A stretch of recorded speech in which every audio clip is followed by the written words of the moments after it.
चलिए, let's start. All online, offline people. Now we can see the conventions there.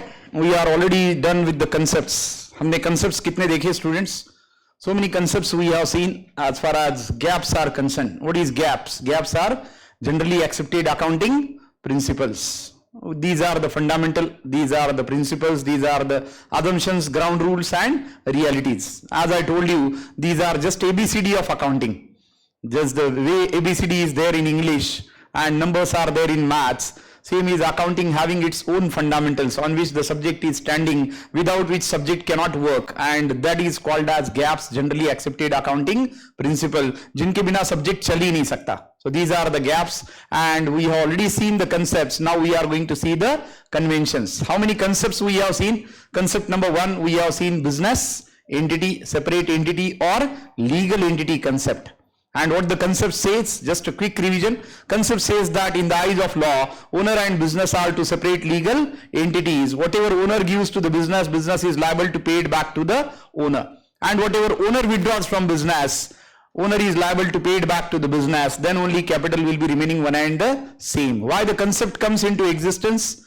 To keep two separate set of books of accounts, one for owner personal transaction and another for business transaction, so that personal transaction and business transaction should not be mixed with each other. That is the purpose why business entity, separate entity or legal entity concept comes into picture. So there are two ways only. Number 1, there should be two separate books of accounts, one for owner, another for business, and another one, whatever owner gives to the business, business is liable to pay it back to the owner and vice versa. That is the second thing as far as business entity, separate entity or legal entity concept is concerned. We have seen the concept in very much depth. I am just giving you the overview of all those concepts. Second is money measurement concept. Concept says that accounting records only monetary transaction. It doesn't record non-monetary transactions, though they are very important for the business. For example, trust and faith, loyalty of the employees, trust and faith between the management and the employees. All these things are very important for the business, but still cannot be recorded in books of accounts. And another aspect of money measurement concept says that when business is done globally or out of the boundaries of your own country, then your financial statements, that is your profit and loss account and balance sheet, is expressed in your home currency, in your country from where the business has originated. That is what money measurement concept. The third concept we have seen is cost concept, which says that in accounting, whatever we record at historical cost or purchase price or acquisition price. Say you purchased a land and building, plant and machinery, that should be recorded at its purchase cost, at its acquisition price or its historical cost. It doesn't mean that same cost is recorded each and every year. It simply means that that cost is the basis for all future accounting. Means depreciation, that is reduction in the value of fixed asset, will be provided on historical cost, and every year the asset is going to be shown that way around. So that is the cost concept. The fourth one we have seen going concern concept, which says that the business is a long living entity.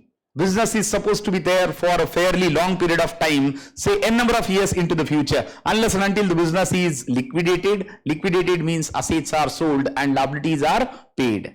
Business बंद करना मतलब shutter नीचे लेना होता है क्या? नहीं. Business बंद करना मतलब asset बेचो और उससे जो पैसा आता है वो सारे liabilities को पे कर दो, तो आपका business automatically shut down हो गया. So going concern concept says that the life of the business is unlimited, or else it is till that point of time, till your business is liquidated. Liquidation का मतलब है asset को sell करना और liability को pay करना. Logically business अपने आप बंद हो गया. So going concern concept says that business is supposed to be there for a fairly long period of time, and only on that basis we are going to record the outstanding expenses, we are going to record outstanding income and unearned revenues and accrued revenues. ये सारी चीजें हम इसी basis पे record करते हैं. That is called as going concern concept. उसके बाद हमने पांचवा कंसेप्ट देखा, accrual concept, which says that whenever in a business transaction is actually happening, it should be recorded irrespective of the fact that expenses are paid or not and income is received or not. हमें expenses हो या फिर income हो, वो तभी record करना है जब एक्चुअली वो हो रहा है. For example, if you are making a sale on 20th August of 2022 and the sale is credit sale for 2 months, transaction must be recorded only on 20th August. In spite of waiting for 2 months to be over, on 20th of October we are not going to record the transaction. That is on receipt of cash. Sale कब हुआ? 20 अगस्त 2022 को. तो transaction कब record होना चाहिए? 20 अगस्त 2022 को ही record होना चाहिए. That is what accrual concept, that record the transaction whenever it is happening, irrespective of the fact that cash is paid or not, cash is received or not. That is what accrual concept we have seen. After accrual, the sixth concept we have seen is dual aspect. उसके बाद हमने क्या देखा? Dual aspect concept, which says that every transaction in accounting will have two impacts in such a way that total assets is equal to total liabilities. And this concept itself has given rise to another accounting principle, which is called as principle of double entry bookkeeping, which says that for every debit there is an equal and corresponding credit. Hence total of all debits is equal to total of all credits. वहां पे example दिया था, Akshay started business with rupees 5 lakh.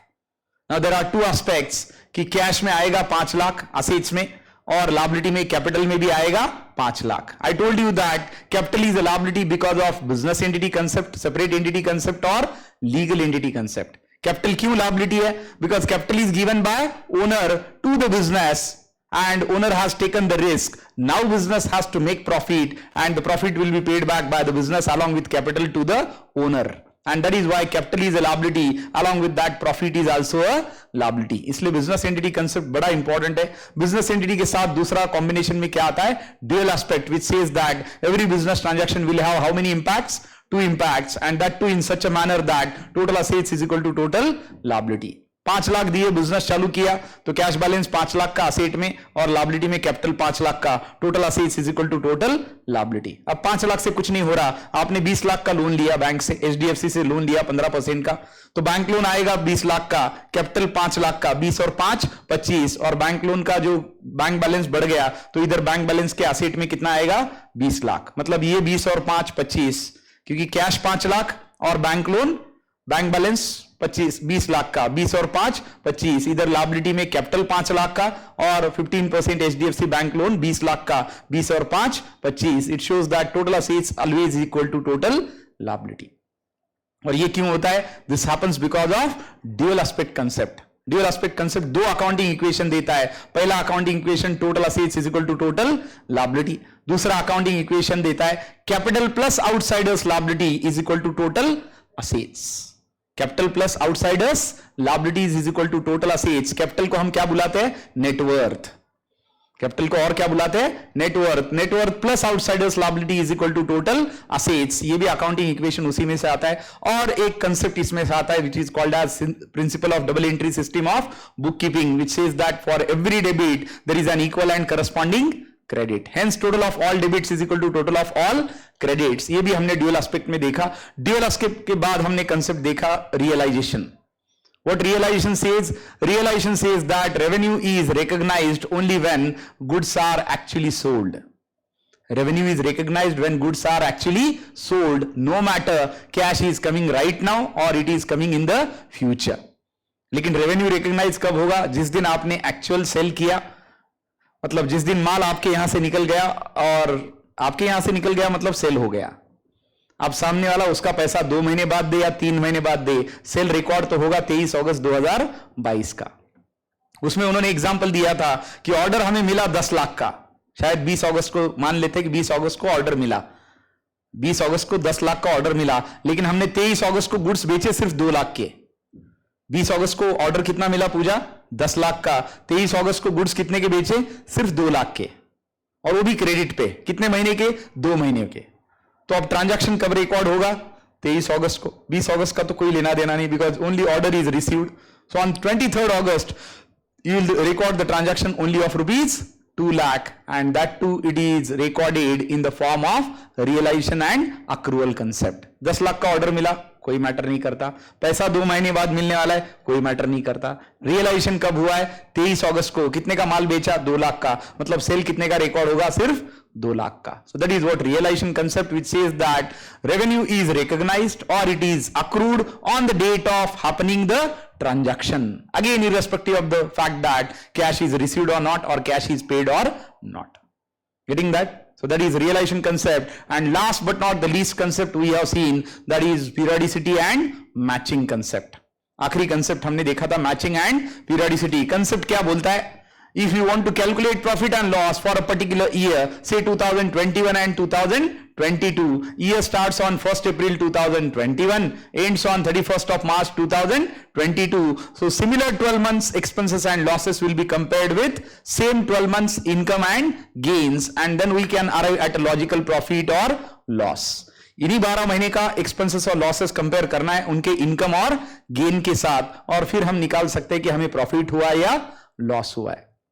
That is what periodicity and matching concept. ये तो periodicity है. Matching क्या है? Matching says that आप अगर अगस्त 2022 का प्रॉफिट एंड लॉस अकाउंट बना रहे हो, तो अगस्त 2022 का ही आपने प्रोडक्शन कंसिडर करना चाहिए और उसी का सेल कंसिडर करना चाहिए. कोई चीज आपने अगर 2022 में बनाई, तो वो चीज बनाने में खर्च कितना हुआ 2022 में, so that expenditure will be matched with उसको बेच के कितना पैसा आया. जैसे फॉर एग्जांपल आपने कुछ आर्टिकल्स बनाए 2022 में, उसमें खर्च हुआ 2 लाख रुपए, और वो बेचे 2022 में अगस्त में ही, और उससे पैसा आया 3 लाख, तो ये मैचिंग हो गया, क्योंकि वो बनाने में कितना लगा 2 लाख, बेचने से कितना आया 3 लाख, प्रॉफिट कितना हुआ 3 - 2, that is 1 lakh. This is what matching concept. क्या मैच किया आपने? जिस चीज का प्रोडक्शन किया उसी चीज का सेल्स काउंट किया, और दोनों में का डिफरेंस निकाल के हमने क्या किया, selling price is more than cost price, और cost price is more than selling price. ये मैचिंग है. पीरियडिसिटी क्या है? जिस पीरियड का एक्सपेंसेस एंड लॉसेस कंसिडर करेंगे, उसी टाइम का इनकम और गेन्स कंसिडर करो, and then you can arrive at logical profit और loss. And this is the last concept which is called as periodicity and matching concept. अब हम देखते हैं conventions. There are only 4 conventions in accounting, जो बड़ी important है. सबसे पहला कन्वेंशन कौन सा है? कन्वेंशन ऑफ डिस्क्लोजर, और it is called as convention of full disclosure. ये कन्वेंशन क्या बोलता है students? The convention simply says that accounts should reflect all the true and fair information at all points of time in the future as well as present. Accounts ने क्या बताना चाहिए? Balance sheet and profit and loss account. लेकिन कैसा? Without any manipulation, without any बायस. उसमें कोई बायस नहीं होना चाहिए, कोई मैनिपुलेशन नहीं होना चाहिए. Your books of account should reflect the true and fair position of the business as on a particular date. आप जो प्रॉफिट एंड लॉस अकाउंट बता रहे हो वो बड़ा ईमानदारी से, बैलेंस शीट भी जो बता रहे हो बड़ी ईमानदारी से. P&L में आप क्या बताएंगे? Expenses and losses, income and gain, और आखिरी में दोनों का difference which is either net profit और नेट लॉस. और बैलेंस शीट में आप क्या बताएंगे? It is simply a statement of various assets and liabilities as on a particular date. Statement of various assets and liabilities as on a particular date, ये बताएंगे आप balance sheet में, और P&L में बताएंगे profit and loss account in the form of expenses and losses, income and gain. लेकिन ये कैसा होना चाहिए? ये बिल्कुल ट्रू होना चाहिए, फेयर होना चाहिए, अनबायस्ड होना चाहिए. मतलब इसमें कोई मिलावट नहीं होनी चाहिए. ये रियल होना चाहिए, that it can be communicated to anybody can check it, and authenticity is 100%. Authenticity is 100%. आपने गलत किया ही नहीं तो कोई भी आके चेक करे, आपके बुक्स ऑफ अकाउंट्स वही बताते हैं जो एक्चुअली वो बता रहे हैं. So what full disclosure says that record everything, but in such a manner that it gives a fair picture, a true picture and a factual picture to all the concerned parties into the business, maybe internal or external. कौन कौन interested है आपके business में? Owner, shareholders, shareholder and owner is one and the same thing. Second, employees. Third, और कौन interest है? Common public, consumers, competitors, government और income tax authorities. ये सारी पार्टीज है इंटरेस्टेड में आपके बिजनेस में. तो इनको आपको सही पिक्चर देना है. सही पिक्चर देने के लिए आपने फैक्चुअल चीजें ही रिकॉर्ड करनी चाहिए. जो कुछ सही है, सच है, that only should be recorded. So what is full disclosure says? Full disclosure says that your account should reflect only true and fair financial position of the business in all terms. You shouldn't do any manipulation. You shouldn't do any misrepresentation. आपने कोई गलत बात वहां पे नहीं बतानी चाहिए, कोई मैनिपुलेशन आपने नहीं बताना चाहिए. प्रॉफिट है, प्रॉफिट बता, लॉस है, लॉस बताइए, and show the same position in the form of different assets and liabilities. अब यहां पे क्या दिया है देखते हैं. The accounts must disclose all material information. Accounts ने क्या बताना चाहिए? सारी मटेरियल इंफॉर्मेशन, मतलब जो इंटरेस्टेड लोगों के लिए जरूरी है जानना, उनको आपने बता देना चाहिए. The accounting report should disclose full and fair information to the related parties. The financial position and performance should be disclosed very honestly to all the users. मतलब ये ऑनेस्ट होना चाहिए, ये कंप्लीट होना चाहिए, ये मटेरियल होना चाहिए और ये फैक्चुअल होना चाहिए. It does mean that it shouldn't be without any manipulation, it shouldn't be without any bias. You shouldn't either underestimate it or overestimate it. ना उसको आप कम बताइए, ना उसको आप ज्यादा बताइए, जो है वही बताइए. The financial position means the balance sheet of the business and profit and loss account in terms of profit or loss, expenses and losses and income and gains. All the information disclosed should be relevant, reliable, comparable and understood by all the concerned authorities. So what it simply says, that present entire material information which is relevant to all the users and which is truthful, factual, reliable, relevant and without any bias. So that is what concept or convention of full disclosure. बताइए बेटा, disclosure में कोई doubt है? एक बार फिर से ये पांचों लाइन पढ़ लीजिए. Online people, any doubt there? Saidanya, Ayush, are you getting what is the convention of full disclosure there? कोई डाउट है बेटा इसमें डिस्क्लोजर में? ओके, मैं चारों एक साथ बताता हूं and then you can go through it and let me know for any doubts. But you can just read convention of disclosure once. एक बार पढ़ लीजिए फटाफट within 2 minutes so that it can be perfect in your mind.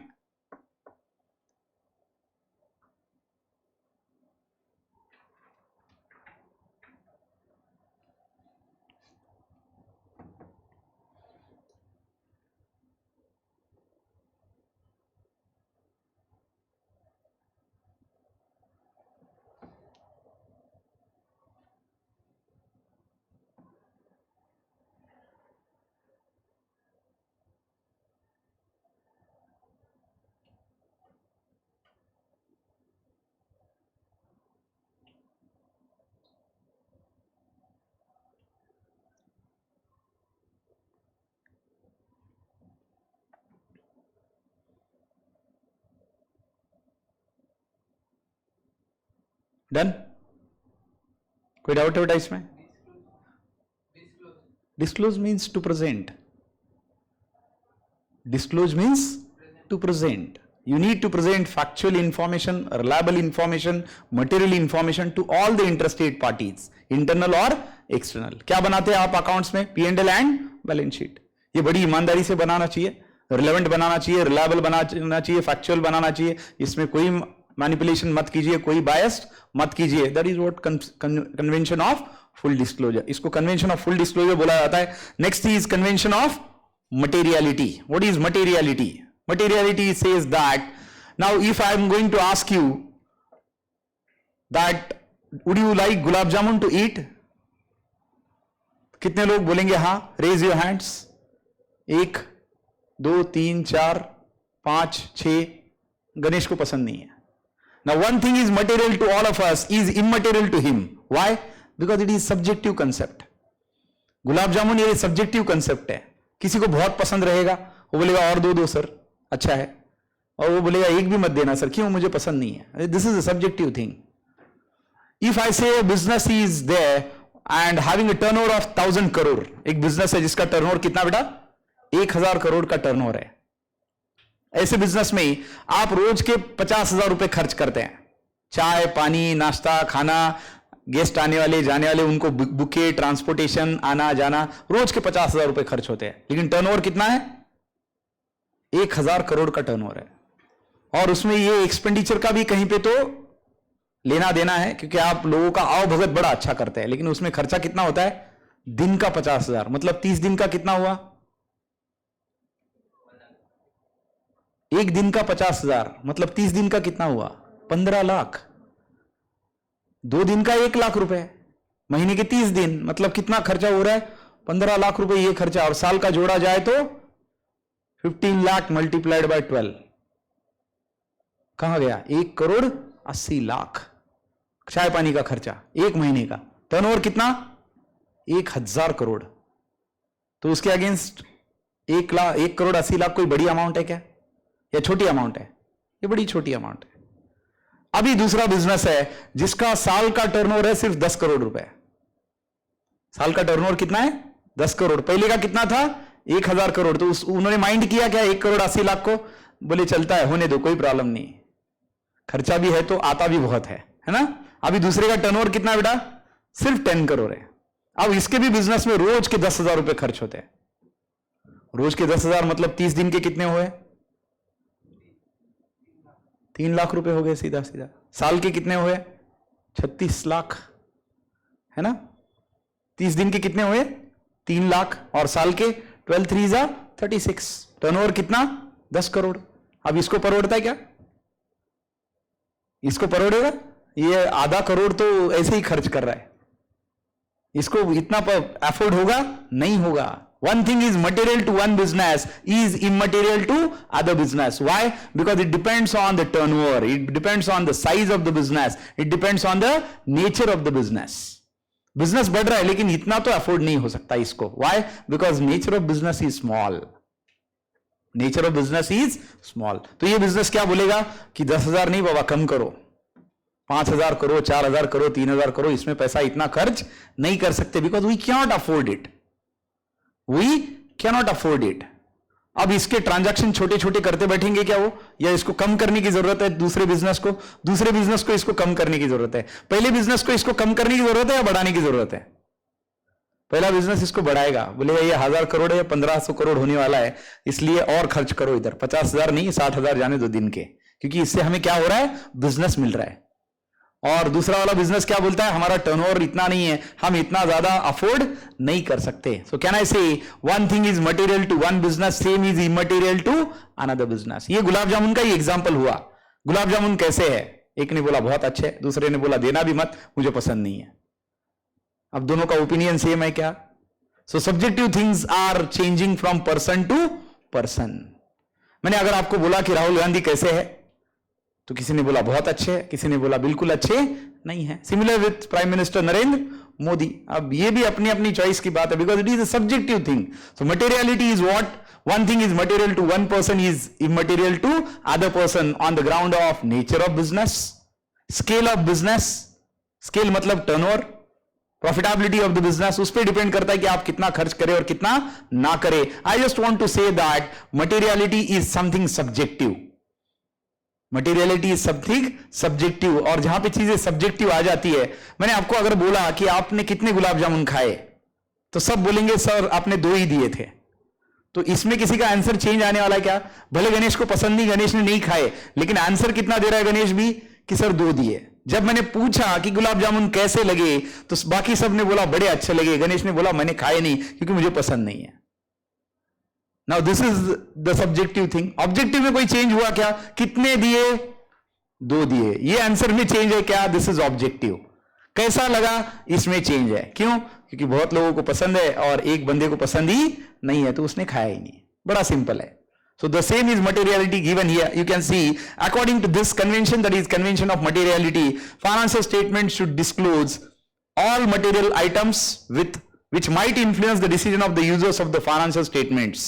Hence, any item which is not significant and is not relevant to the users need not be disclosed in the financial statements. यानी हमने कैसा item बतानी चाहिए financial statements में, P&L and balance sheet में, जो जरूरी है वही बतानी चाहिए। हमने बताना चाहिए क्या दिन में कितनी बार चाय मंगाई, ये हमने बताना चाहिए कि प्रॉफिट एंड लॉस अकाउंट में? नहीं, उसका टोटल आएगा कहीं पे कि इतना मंगाया था, वरना the accounts will be overburdened with minute details which are not at all important, जो इंपॉर्टेंट नहीं है। हाँ, उसका टोटल ले लो ना, आपने कितनी चाय पी उसका टोटल ले लो। ये गिनते मत बैठना कि आज के इतने कल के उतने, ये वहां पे बताने की जरूरत नहीं है। So that is what it is saying, that your account should not be overburdened with minute details. हाँ, उसका टोटल आप ले लो क्योंकि इतना खर्च हुआ है। This principle is basically an exception to the full disclosure principle. Full disclosure बोलता है जो कुछ है बताओ, छोड़ो मत, और ये बोलता है जो मटेरियल है उतना ही बताओ, बिना काम की चीजें मत ठूसो उसमें।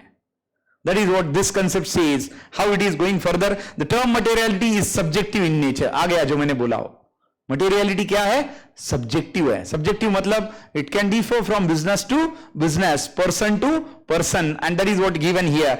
Materiality depends on the amount involved and transaction, size of the business, nature of information, requirements of the person making decision, etc.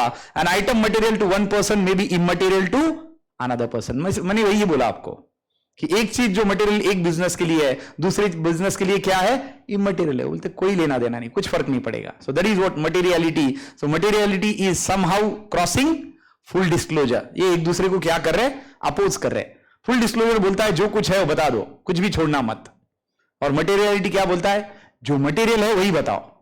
अब क्या मटेरियल है और क्या मटेरियल नहीं है कौन डिसाइड करेगा? क्योंकि ये सब्जेक्टिव है. मैंने किया तो मुझे ये मटेरियल लगा, दूसरा इमटेरियल लगा. आदित्य को दिया तो बोलता है आदित्य नहीं सर आपने जो इमटेरियल बोला वो भी मटेरियल है. मेरे ख्याल से तो ऐसा ही है ना? क्योंकि मैंने ओपिनियन बोला आपको, गुलाब जामुन का ही ओपिनियन डिफर हो रहा है यहां पे.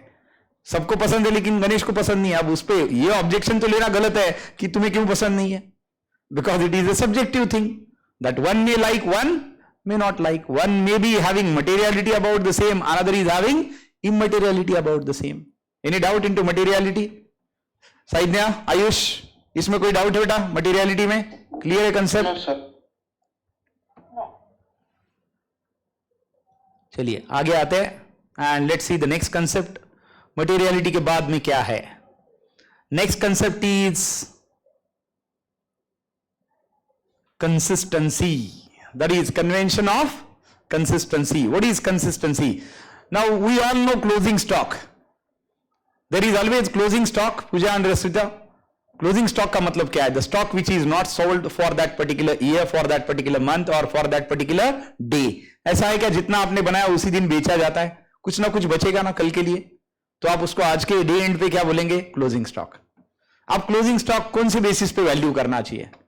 It should be valued at cost price or it should be valued at market price. क्योंकि उसका बनाने वाला प्राइस अलग है और उसको बेचने जो जाओ वो प्राइस अलग है. बराबर है क्या?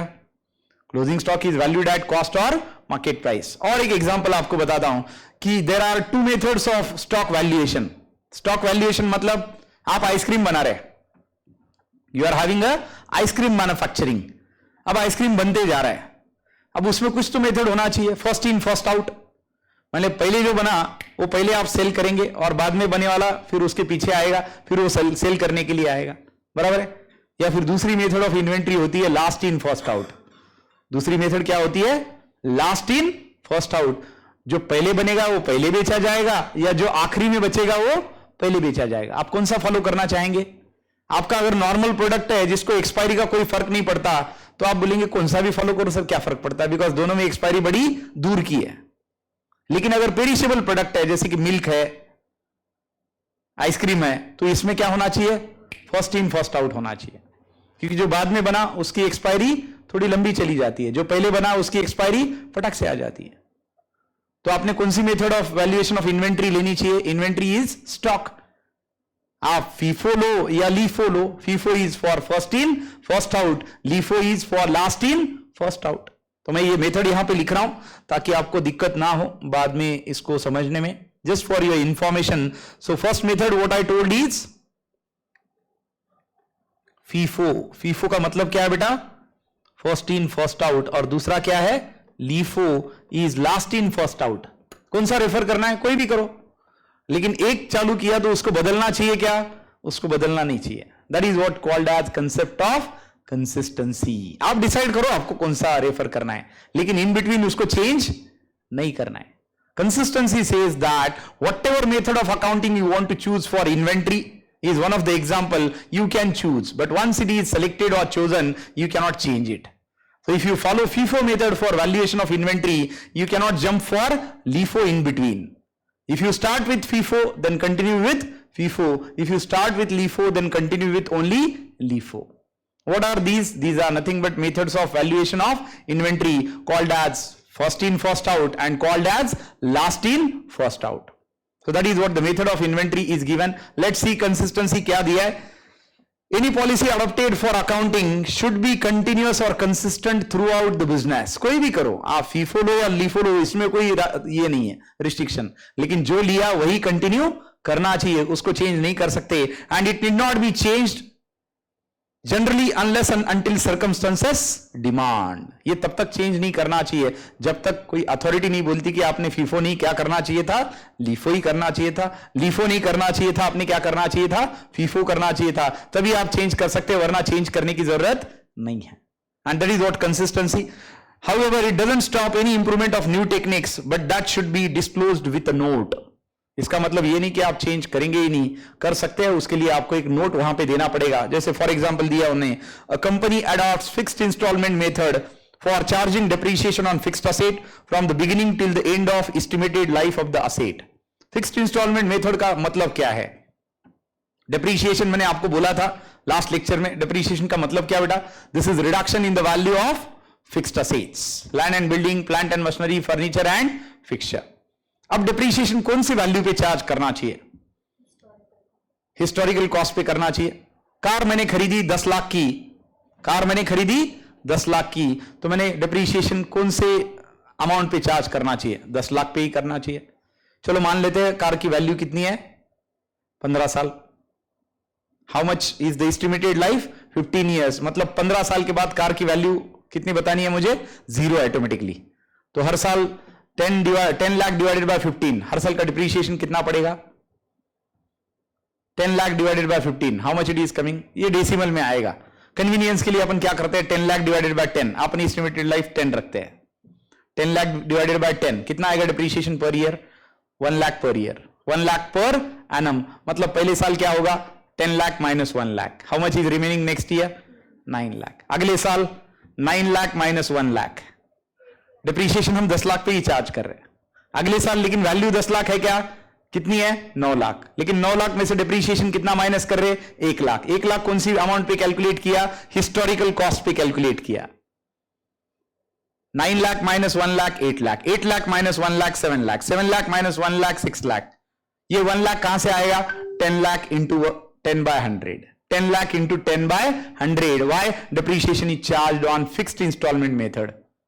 Depreciation is charged on fixed installment method. ये देखिए दो मेथड से बेटा, ये जो मैं आपको बता रहा हूं पहली वाली 10 लाख माइनस 1 लाख कितना बचा? 9 लाख। 9 लाख माइनस 1 लाख कितना बचा? 8 लाख। माइनस 1 लाख कितना बचा? 7 लाख। ऐसा कंटिन्यू करते करते करते कहां पे जाएंगे? 0 होने तक जाएंगे। ये कौन सी मेथड है? फिक्स्ड इंस्टॉलमेंट मेथड और straight line method of depreciation. आपने ये फॉलो की, अच्छी बात है। अब दूसरी मेथड इधर राइट में बताता हूं। पहले कितना था? 10 लाख, उस पे 10% कितना आया? 1 लाख। बचा कितना? 9 लाख। बराबर है। अब ये मेथड क्या बोलता है? You can not charge depreciation on historical cost. Riya, ये मेथड क्या बोलता है? Depreciation can not be charged on historical cost, it should be charged on the written down value of the asset. It should be charged on the remaining balance of the asset. अब balance कितना है asset का? 10 लाख या 9 lakh?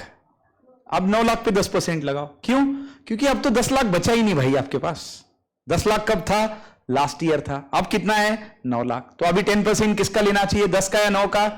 Return down के हिसाब से 9 लाख का लेना चाहिए। तो 9 lakh into 10% by 100, how much it is coming? 90,000। बचे वाला अमाउंट कितना? 90,000 समझ लो भावनाओं को, 8.10 लाख। बराबर है।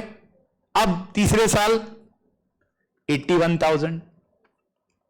क्यों? 8 लाख 10,000 का 10%। This is called as written down value method. इसी को क्या बुलाते हैं? Diminishing balance method, reducing balance method. Reducing balance method, written down value method और डिमिनिशिंग बैलेंस मेथड। मेथड कौन सी सही है? दोनों सही है। आपने कौन सा चूज किया था पहले? आपने अगर फिक्स्ड इंस्टॉलमेंट चूज किया तो इसी के साथ जाना है, स्ट्रेट लाइन चूज किया है तो इसी के साथ जाना है, आरबीएम या डब्ल्यूडीबी चूज किया तो उसके साथ जाना है। इसके आपको शॉर्ट फॉर्म बता देता हूं, याद रखिए। पहला मेथड क्या है? Straight line method of depreciation और fixed installment method of depreciation. दूसरा क्या है? आरबीएम, रिड्यूसिंग बैलेंस मेथड और रिटर्न डाउन वैल्यू मेथड। ये मेथड्स ऑफ डिप्रीशिएशन है बेटा। पहला और दूसरा दोनों समझ में आ गए।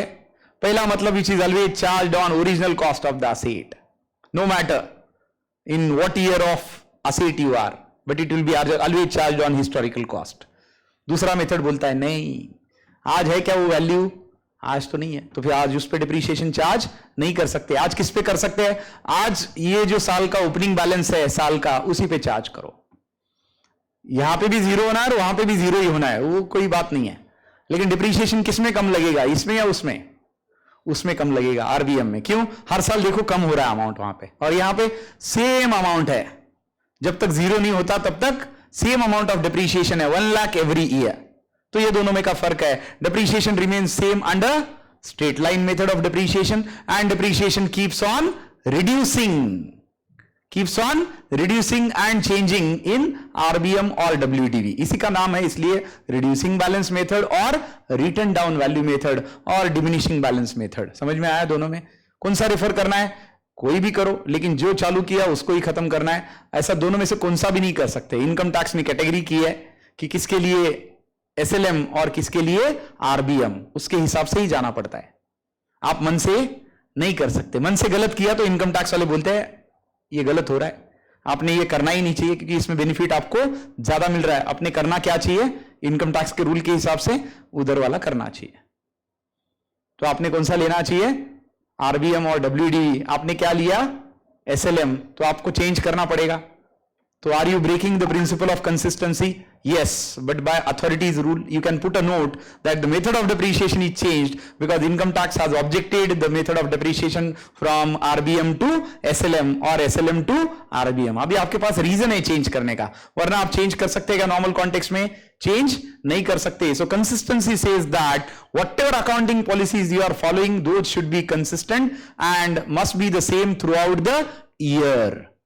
Does it mean that you cannot change it? Yes, you can change it if the situation demands, but for that you need to put a note. For example, if you are changing the method of depreciation from SLM to RBM, you can just put a note. If you are changing the method of inventory from FIFO to LIFO or LIFO to FIFO, that also you can mention there.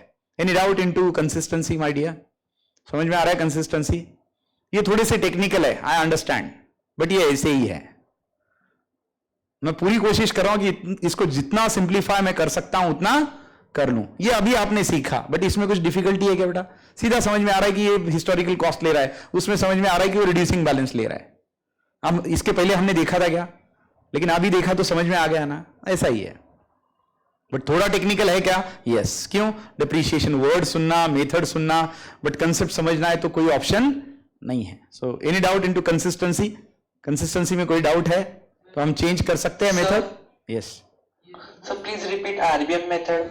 RBM में क्या हो रहा है बेटा? Right side में दिख रहा है आपको 10 लाख माइनस 1 लाख हुआ पहले, can you see on the screen? उसके बाद 9 लाख माइनस कितना हुआ बेटा? 90,000 माय डियर। वो 90 है बेटा, वहां पे जीरो लिखने के लिए जगह नहीं था। Here depreciation is charged on the remaining value of the asset. RBM में क्या करते हैं? जो साल के शुरुआत में नया बैलेंस आता है उस पे डिप्रीशिएशन चार्ज करते हैं, ना कि हिस्टोरिकल कॉस्ट पे चार्ज करते हैं। तो 10 लाख पे 1 लाख किया आपने, 10 लाख इंटू 10 बाय 100, फिर 90,000 पे 90,000 इंटू 10 बाय 100, फिर 8 लाख 10,000 इंटू 10 बाय 100, वो 81,000 आया। इस तरह से आगे चला जाएगा। वो means depreciation is not charged on original cost, it is charged on remaining balance of the asset. Is that clear Ayush? अभी क्लियर है बेटा? Yes sir. Yes. Sir, it can be changed to. It can be changed to. Sir, it can be changed in every year. Yes, RBM में तो हर साल depreciation change हो रहा है ना। पहले साल 1 लाख है, दूसरे साल 90,000 है, तीसरे साल 81,000 है, चौथे साल करो 8,10,000 माइनस 80,000 कितना आता है? 8 माइनस 80, 8 और बचे वाले 3 कितना हुआ? 730, 729 आएगा। 729 का 10% मतलब 72,900 आएगा। Fourth year depreciation will be 72,900 Ayush. 5वें साल में और कम हो जाएगा, इसीलिए इसको आरबीएम बुलाते हैं। मतलब हर साल डिप्रीशिएशन क्या होता है? कम होते जाता है। कम क्यों हो रहा है? आज assets value getting reduced, so the balance of depreciation also is getting less and less. So that is what the logic, and that is how it is called as diminishing balance method, written down value method और reducing balance method. ऐसे 3 नाम इसको है जो मैंने आपको दिए। Side में Ayush, any doubt into this one? Clear with this one? Ready? ये clear है बेटा अभी? Yes sir. Yeah. Yes sir. Yes, Tanish. Absolutely. मैंने बोला ना आपको, तो मेंशन भी करने की जरूरत नहीं है।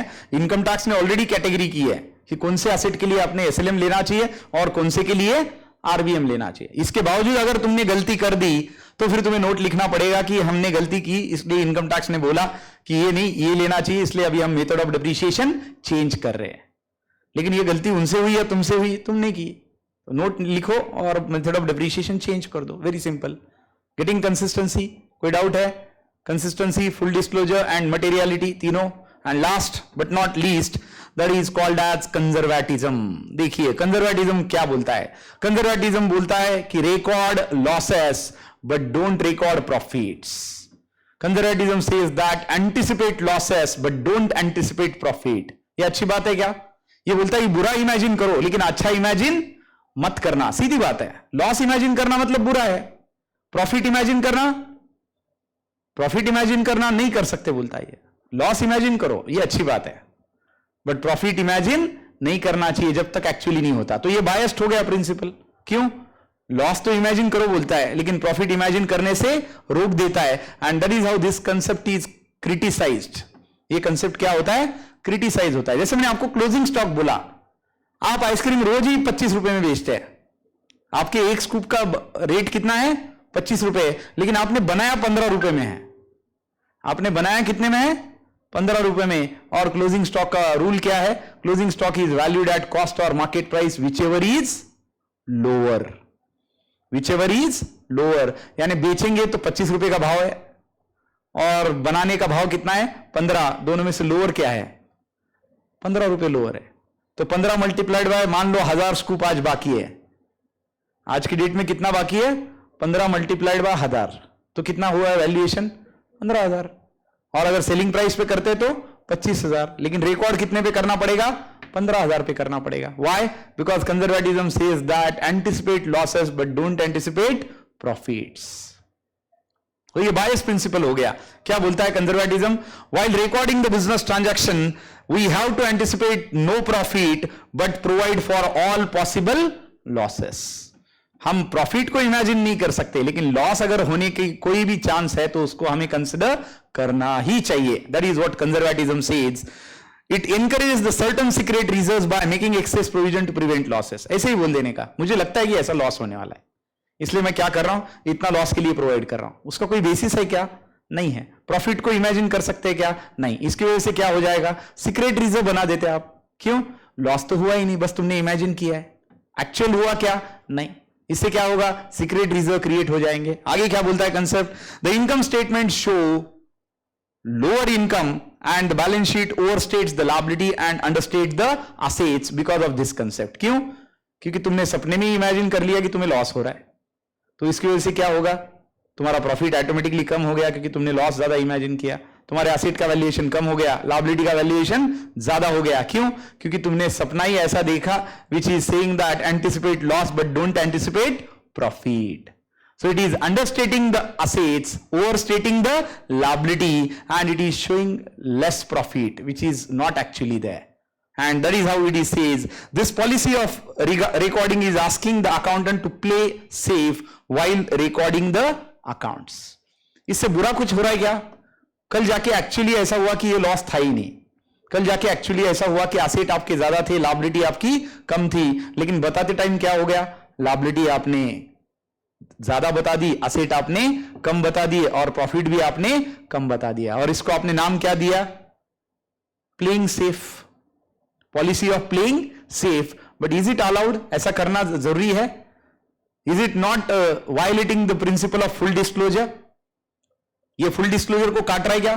काट रहा है। क्यों? क्योंकि फुल डिस्क्लोजर बोलता है जो है वो बताओ, और ये बोलता है कि तुम ज्यादा लॉस बताओ और प्रॉफिट कम बता दो। तो ये तो उससे ये कर रहा है, कॉन्ट्रास्ट कर रहा है। And that is how this is, I believe it is given a line here. Yes, ये देखिए, the closing stock in the factory is valued ₹25,000, cost price and 35,000 is market price, but while recording the books value of ₹25,000 will be considered being the lowest of all. मैंने rule बोला अभी, क्या rule बोला बेटा? Closing stock is valued at cost और market price whichever is lower. Closing stock is valued at cost price और market price, change कर देता हूं, विच एवर इज लोअर। ये रूल ही है अकाउंट का, ये दोनों में से जो लोअर है वही हमें रिकॉर्ड करना है। और ये कौन से प्रिंसिपल की वजह से है? Convention of conservatism, principle of conservatism, the policy of playing safe that anticipate losses but don't anticipate profits. Actually तो कल दुकान खुलते ही 25 रुपए में आइसक्रीम बिकने वाला है, तुम रिकॉर्ड करते टाइम 25 रिकॉर्ड कर रहे हो, 15 रिकॉर्ड कर रहे हो, रात में 15 ही कर रहे हो। क्यों? Because of conservatism. वरना एक्चुअल देखा जाए तो कल खुलने भी वाला है, 25 में बेचने भी वाला है, आने 25 वाले आ रहे, लेकिन तुम बता कितने रहे हो? सिर्फ 15,000 बता रहे हो। That is what called as policy of playing safe. Any doubt into all these 4 conventions? Convention of full disclosure, convention of materiality, convention of consistency, and convention of conservatism. Online people, any doubt into these conventions, my dear? No, sir. Getting everybody? So these are the 4 conventions. First is convention of full disclosure. दूसरा हमने materiality देखा, तीसरा consistency और चौथा conservatism. साइदन्या, Ayush, any doubt? No, sir.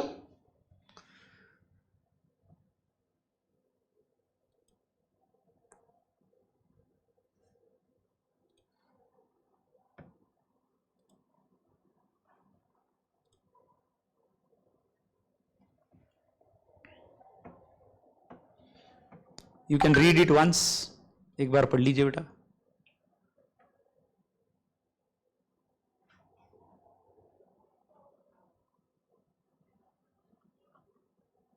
Yes.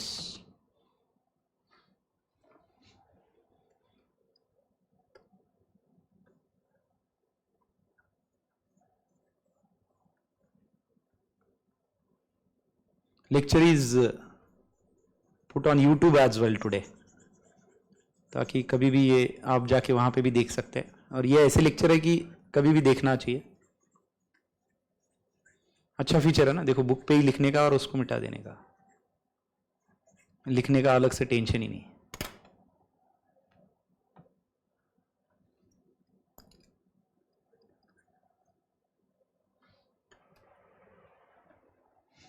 अच्छा होता है ना ऐसा, अगर इरेज करने का ऑप्शन जिंदगी में भी मिल जाता पीछे जाके। जो कुछ गलत किया हम अगर जाके पीछे इरेज कर सकते हैं, क्या लाइफ होगी फिर। ऐसा हो सकता है कि, लेकिन इसलिए जो करना वो ध्यान से करना, क्योंकि इरेज का बटन पीछे इंसान की जिंदगी में नहीं आता अनफॉर्चुनेटली, यहां पे आ सकता है। इरेजर बहुत बड़ा लर्निंग देता है इंसान को, इंसान ले तो।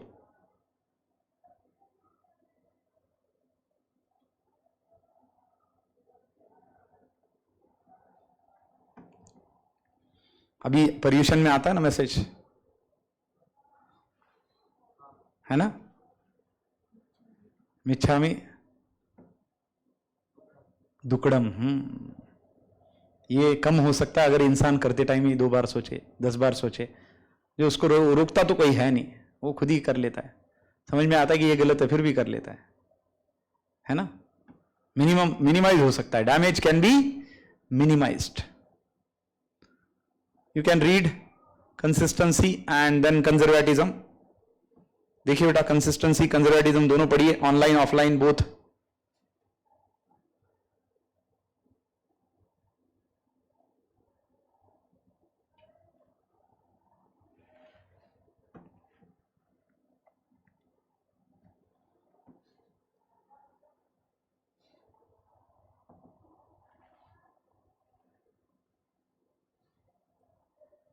पहले पढ़ लेना एक बार चारों, and then you can go for copying it. Copying में थोड़ा एक्सप्लेनेशन डालना पड़ेगा, लेकिन एसएलएम डालना पड़ेगा, आरबीएम डालना पड़ेगा, एग्जाम्पल डालना पड़ेगा, तब जाके जब आप पढ़ेंगे उसको बाद में तो समझ में आ जाएगा। यहाँ पे दिया क्या? यहाँ पे कुछ नहीं दिया उन्होंने एक्सप्लेन करके, वरना वो कंसेप्ट समझ में ही नहीं आता। कोई भी एक एग्जाम्पल लेने का एसएलएम आरबीएम का, असेट का वैल्यू लेने का, इधर डिप्रीशिएशन चार्ज करने का ओरिजिनल कॉस्ट पे, उधर चार्ज करने का रिड्यूसिंग बैलेंस पे, 3 साल बता देने का, बस बात खत्म हो जाती है। समझ में आता है कि इधर डिप्रीशिएशन बदल रहा है और रिड्यूस हो रहा है, और इधर डिप्रीशिएशन सेम है एवरी ईयर। इतना ही फर्क है एसएलएम आरबीएम में। आप कौन सा रेफर करना है? The one which is advised by income tax authorities. अपने मन की तो बात नहीं है वहां पे, इनकम टैक्स जो बोले वो करना ही पड़ेगा, उसमें कोई दो ऑप्शन नहीं है। पढ़िए consistency, conservatism and then will go for materiality and full disclosure.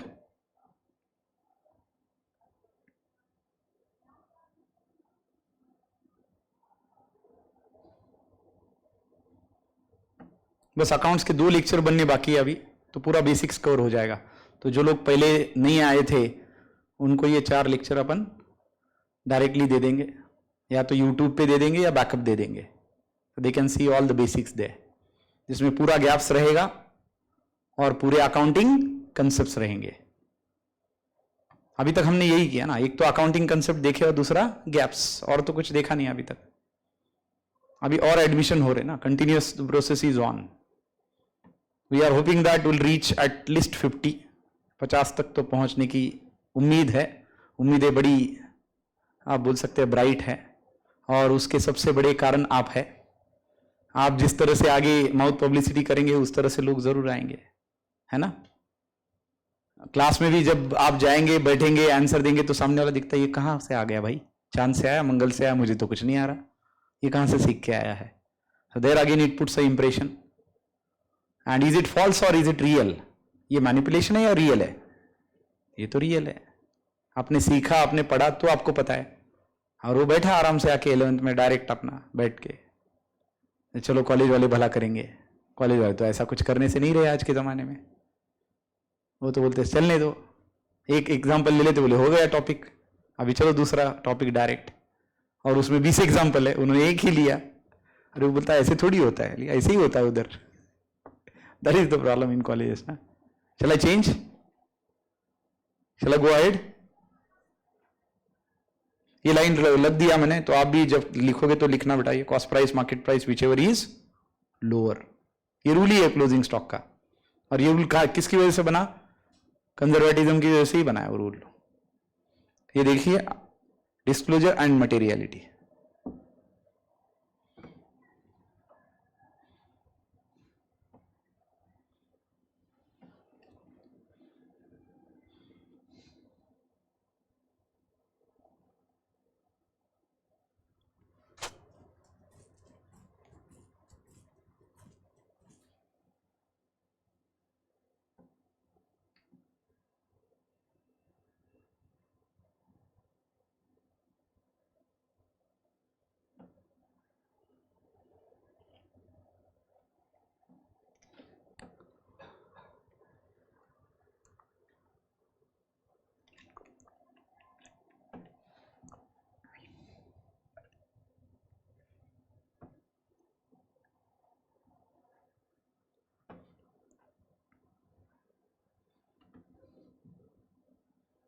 Concept पढ़ो.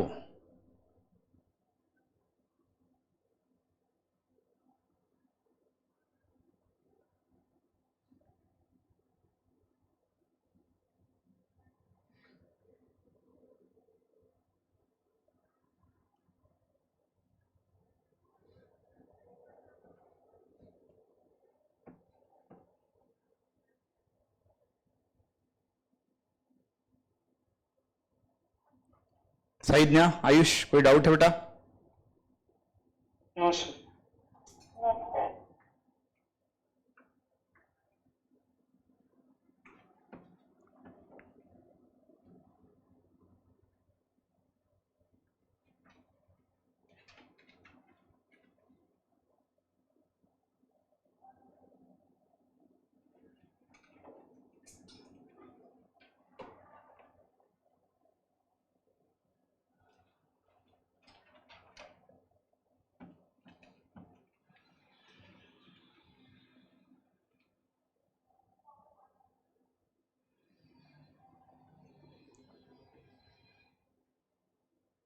तनिष, कोई डाउट?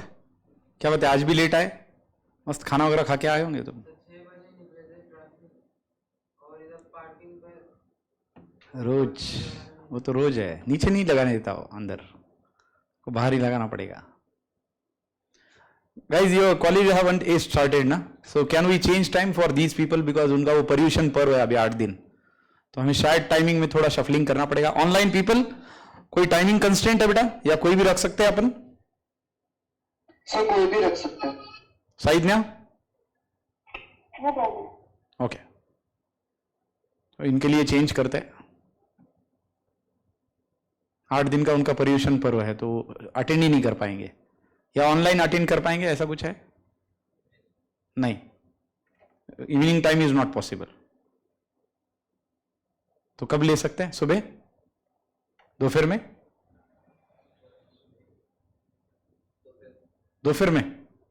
सुबह लेना चाहिए, आइदर अर्ली मॉर्निंग और इवनिंग, ये दोनों में से एक हो सकता है बेटा। आफ्टरनून नहीं पॉसिबल है, मैडम के भी लेक्चर होते हैं कहीं और, मेरे भी लेक्चर होते हैं कहीं और, या तो सुबह या तो शाम में। सुबह का हो सकता है, मैडम आते हैं तो अपन टाइमिंग चेंज करते हैं जस्ट फॉर दीज 8 डेज, और वो भी सबके परमिशन के साथ, वरना तो यही रखेंगे क्योंकि अपना बेसिक टाइम इवनिंग का है। किसी को ऑब्जेक्शन नहीं है? पक्का? ये मैं आपके कंसेंट से ही कर रहा हूं, नहीं तो कल कोर्ट में जाएंगे आप। कोर्ट मतलब एक्सपर्ट का ऑफिस भाई, ऑफिस में तो जा ही सकते कि आपका टाइम टेबल कुछ और बोल रहा है, आप कुछ और ही कर रहे हो, ये बोलने का हक है आपको।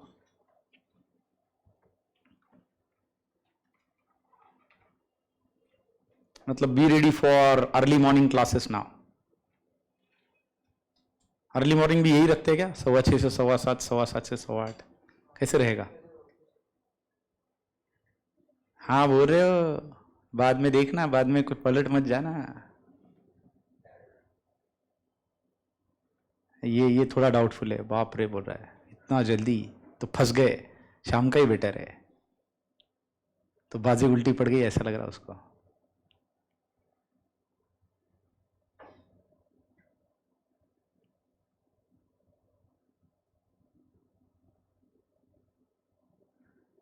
सुबह एक शाम को एक ऐसा करेंगे क्या? नहीं, वो तो भी दिक्कत हो जाएगा, यहाँ पे आना, सुबह भी आना शाम में भी आना इज नॉट फिजिबल ना। कोई तो एक टाइम आ सकते हैं, दोनों टाइम नहीं आ सकते।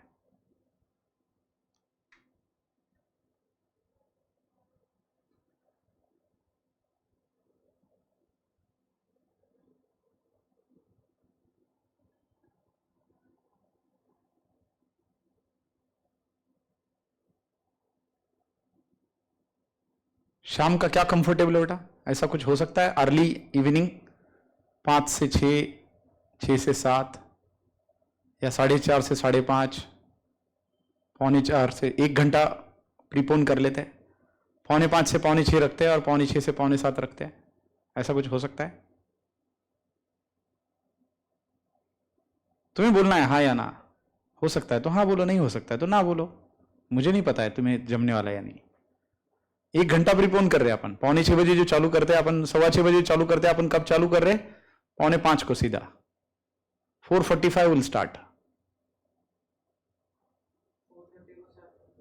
4:30 को भी कर सकते हैं, मैडम को पूछते हैं, क्योंकि वो केस में उनका पहला और मेरा बाद में रखना पड़ेगा। अगले 4 दिन तो पॉसिबल हो जाएगा, यानी वेडनेसडे से सैटरडे तक। उसके अगले वीक का फिर से देखना पड़ेगा। आपका कब तक है? 22 से 30 तक। 30 तो छुट्टी है ना, 31 तो, 31 तो गणपति बापा मोरिया है, 31 छुट्टी रहेगी।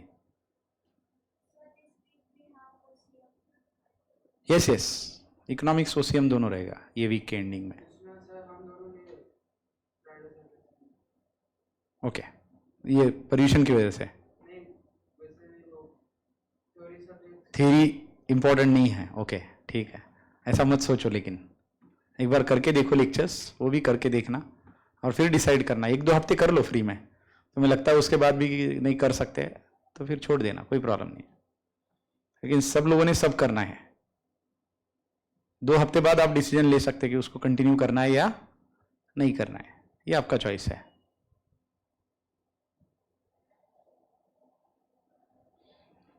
कोशिश करते हैं 4:30 से 5:30 और 5:30 से 6:30 करने की, वो हो जाएगा ना? But only for these 4 to 6 days, ये 6 दिन के लिए, अगले मंगलवार तक, आज से अगले मंगलवार तक। मंगलवार को 30 है फिर से, 31 को छुट्टी है।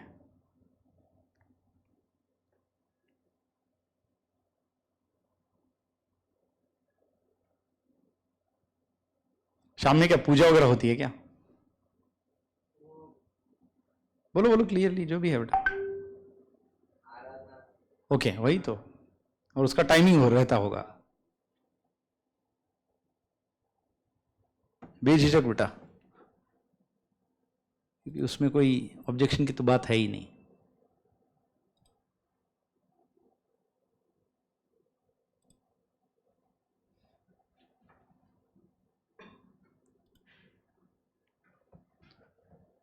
You can copy all these 4 conventions which are given as it is here, students. ये चारों कॉपी करने बेटा, जिस तरह से दिए उसी तरह से कॉपी करने हैं।